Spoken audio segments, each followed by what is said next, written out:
The games industry today is a multi-billion-dollar industry with millions being spent on a single game. This was not always the case, however. Early video games were primitive with only basic mechanics and simple graphics, mostly consisting of dots or very simple sprites.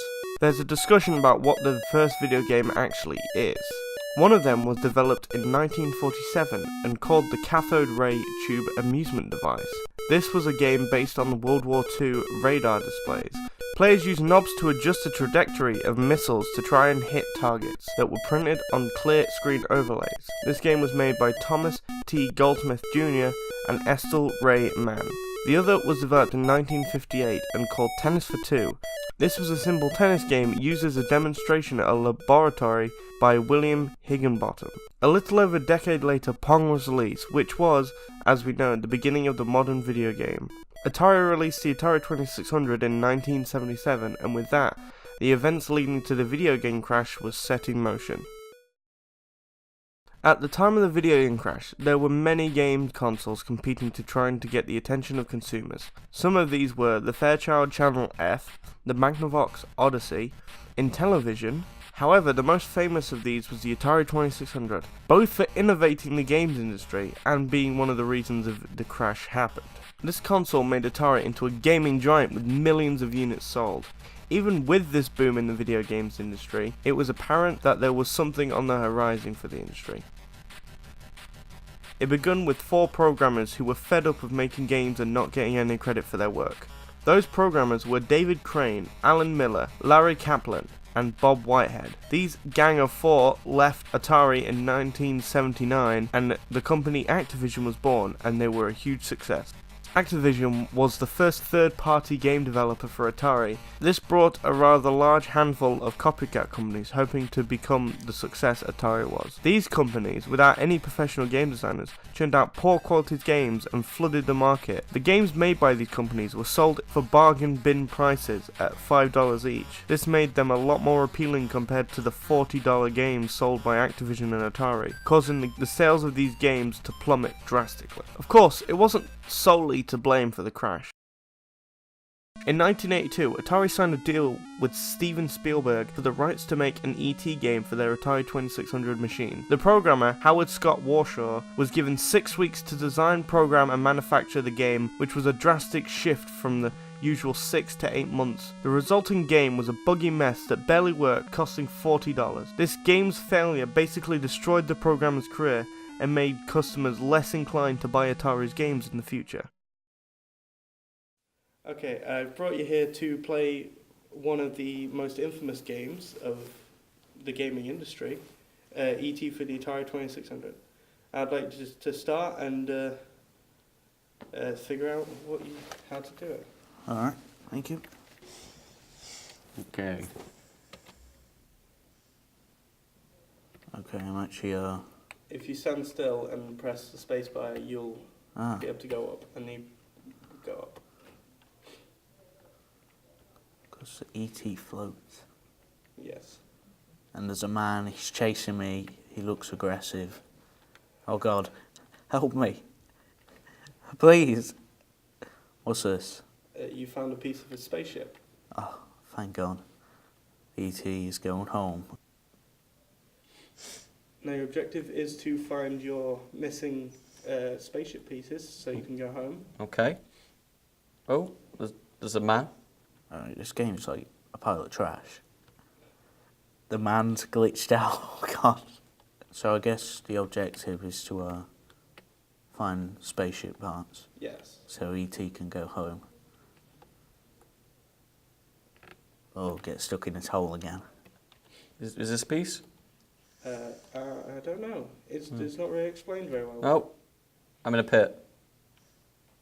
You can see there are a few problems. Oh, yeah, just a few problems.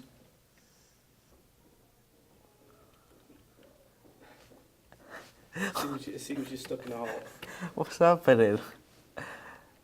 If you go up and move right instead, you'll... Here we go.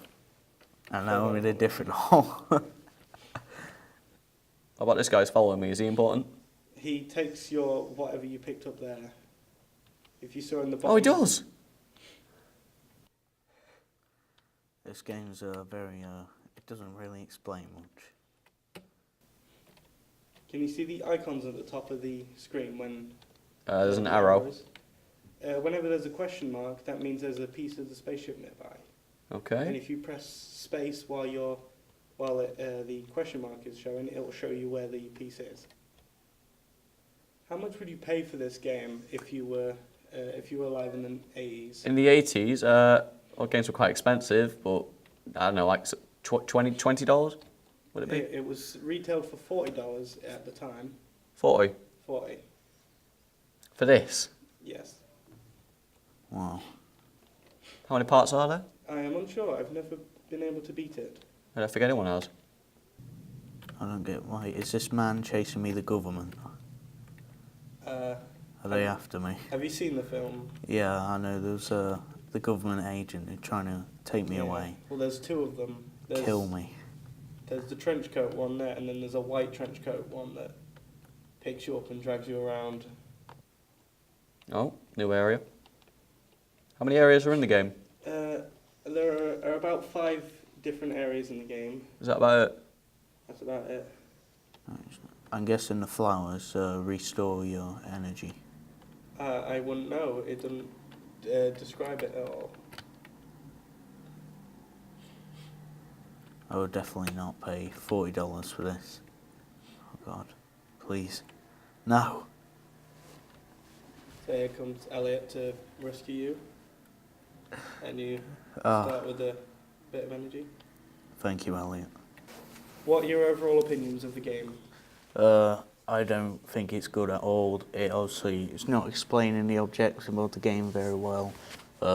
Where to go isn't exactly genius because it tells me to go right, and I go right, and I fall in a hole. And then after I get out the hole, I fall in the hole again.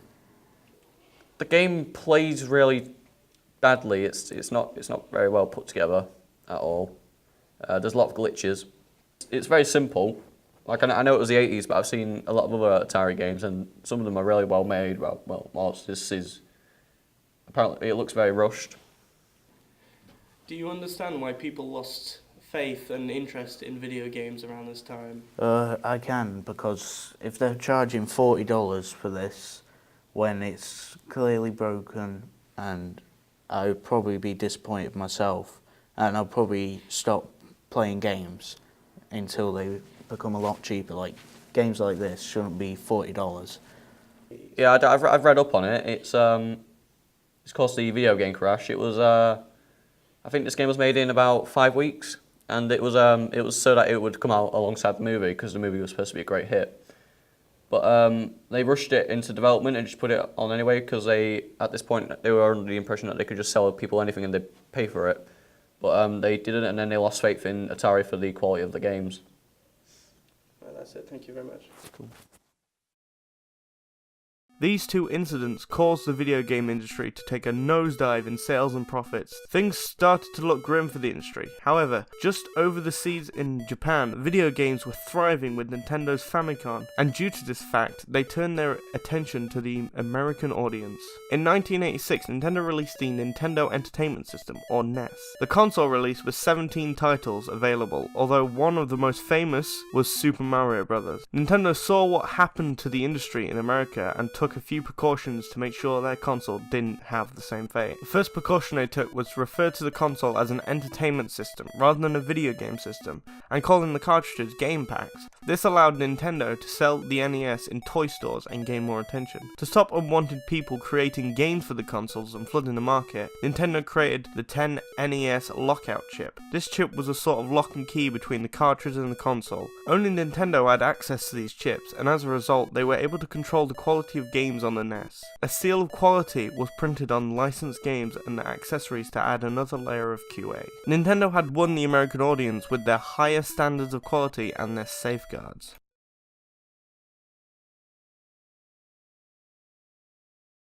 So, do I consider myself a gamer? I do indeed consider myself a gamer, though I don't get too much time to do so. My all-time favourite game has to be Borderlands 2, because it's very well written and has lots of elements to make the game interesting, adding the replayability to the game. How much do I know about the video game crash of 1983? I know that the multiple factors that led to what people thought was going to be the end of video game before Nintendo saved the gaming scene. What do I think caused the crash? Again, it's hard to point to a single cause that was 100% the cause of it, but I feel the most prominent factors was game companies copying existing games, almost replicating them and making other games at a worse quality. More games being produced than consoles to play them, E.T. being the most infamous for that, and many other reasons as such. Have I used any consoles from that period of time? No, I have not, because I was born way after the video game crash, many years after the crash. What do I think caused the NES to become a success over its competitors? Honestly, I don't know, because I've never researched that much, nor have I ever had a reason to. And again, I wasn't born in the time of that console, so I've never owned either, so my knowledge on that is practically zero. Nintendo versus Sega. Which do I prefer? Well, again, to my knowledge, I've never owned a Sega console. However, I have owned many Nintendo products. With all that being said, I feel there is a reason why Nintendo shot in popularity, while Sega did not. As for which I prefer, I guess I'll have to say Nintendo, since I've only used Nintendo out of the two. How do I think the world of video games would be if not for the crash? To be completely honest with you, I don't think it would have changed that much. As the phrase goes, history repeats itself. You can already see it in the gaming industry with AAA games and mobile games. Games companies ripping each other off, making identical clones with little to no difference, watering down the games more for DLC, expansion packs, season passes, etc. And adding things like pay to win, loot boxes and other microtransactions, making the prices larger, turning their games into shallow clones and nothing more than present graphics and changes to audio. Type into Google Play something like Clash of Clans or just browse most popular, and I can guarantee you they are all the same game, with slight differences like name, even the face on the front cover, pointing something to the left or right while screaming they're all the same. Games becoming worse each time, less and less content but more and more DLC and other ways to scam players.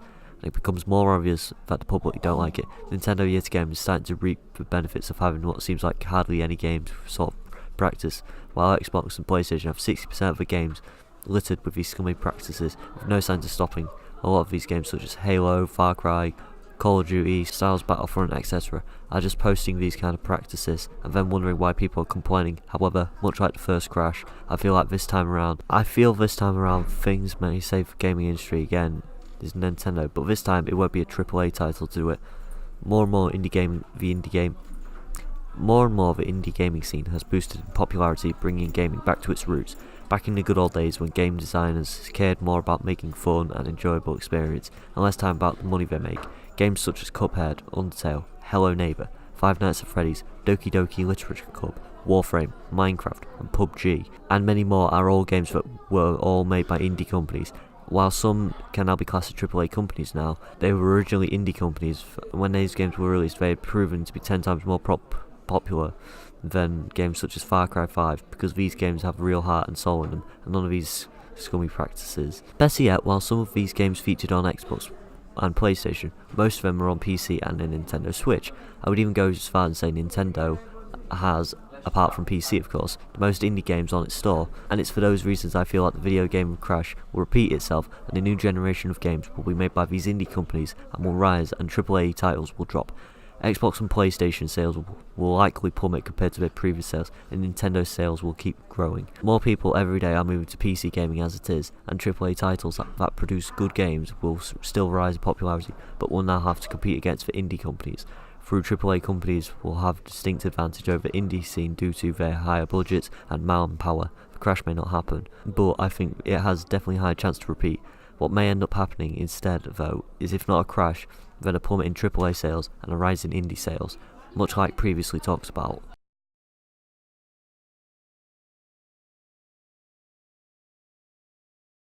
Now that we know how the video game crash of 1983 happened, we can avoid it and thank Nintendo for saving the console gaming industry in America that led to many of our favourite games today.